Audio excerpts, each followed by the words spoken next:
Welcome to day 14 of our Angular and ASP.NET Core challenge, and today we will take a look at domain rule validation. Now, I bet that this is a term that you haven't heard yet, so you are most likely that you have not heard it yet. So let me real quick explain you what domain rule validation is, right?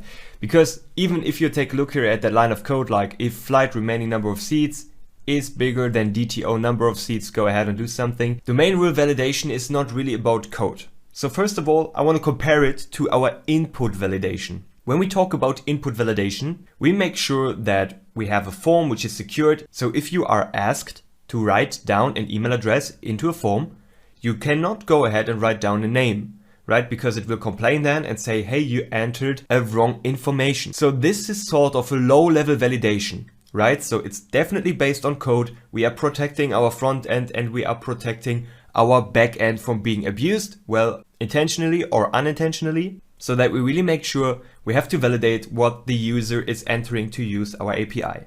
Now this is, as I said, lower level input validation. Now let's move forward to a higher level validation, which is not directly related to code.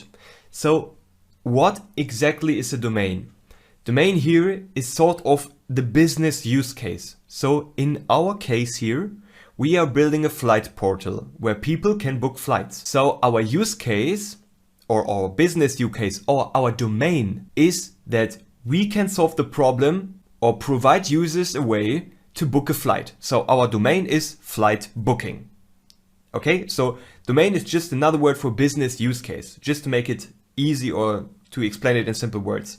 A domain rule validation is pretty easy to understand once we know. Just imagine one scenario. You have a flight and that flight takes like 100 passengers. But in our domain, so in our business use case, we have a problem. If we have a flight with 100 seats and all of them are completely booked, you cannot overbook the flight.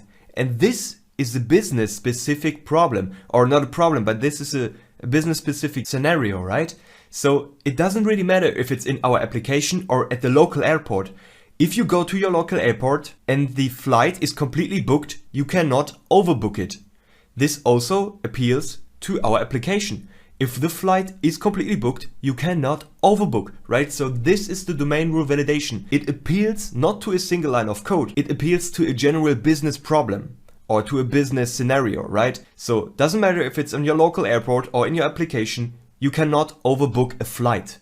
And for this domain rule validation, we will then go ahead and write down some code, just like you can see it here. If the flight remaining number of seats is bigger than DTO number of seats, well, we're gonna remove a seat from it so that you're not able to overbook. Later on, we will limit it so that we say, hey, if no seats are left, you have to book another flight or a different flight. So again, domain rule validation is not lower level, it's a high level business logic specific scenario or problem that we want to take care about. So let's move on to our application and let's take care about overbooking a flight or at all changing the number of remaining seats.